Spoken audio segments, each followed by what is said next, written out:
So there's this kind of intuition about your own vitality and sensitivity to it, which says how far you should push yourself. Now, if you're in a forest when you're doing this and relaxing your awareness into the trees around you, if you do the tree qigong with all the trees around you before you start this, the energy of the trees will reticulate through your field while you're doing this, and you'll have no exhaustion. It'll be, wow, I feel really good afterwards, and you want to go for a run after a qigong, which in a concrete room is exhausting, because we don't have an additional vital energy reserve in this space. We're outside in nature. You just have to expand your mental space into the trees, develop a relationship with that environment and the consciousness of those trees, and they will support you and empower you.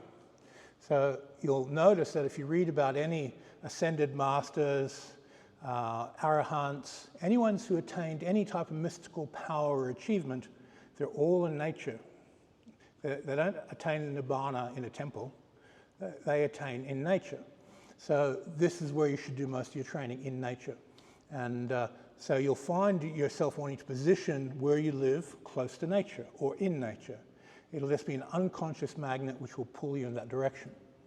When that unconscious magnet starts pulling you, because the more resonance you have with life force, the closer you want to be to life force, so you want to live in an environment full of life force, you have to intellectually plan out your life to deal with that craving. If you live in a concrete condo in the middle of the city, you're going to get bored really fast with that lifestyle, and you want to have some sort of intellectual understanding that's coming. I'm going to want to leave this soon and be closer to nature. If you want to stay in your condo, don't do qigong. It's not for you. That's the reality, because you're going to end up with, I live here, but I want to be there.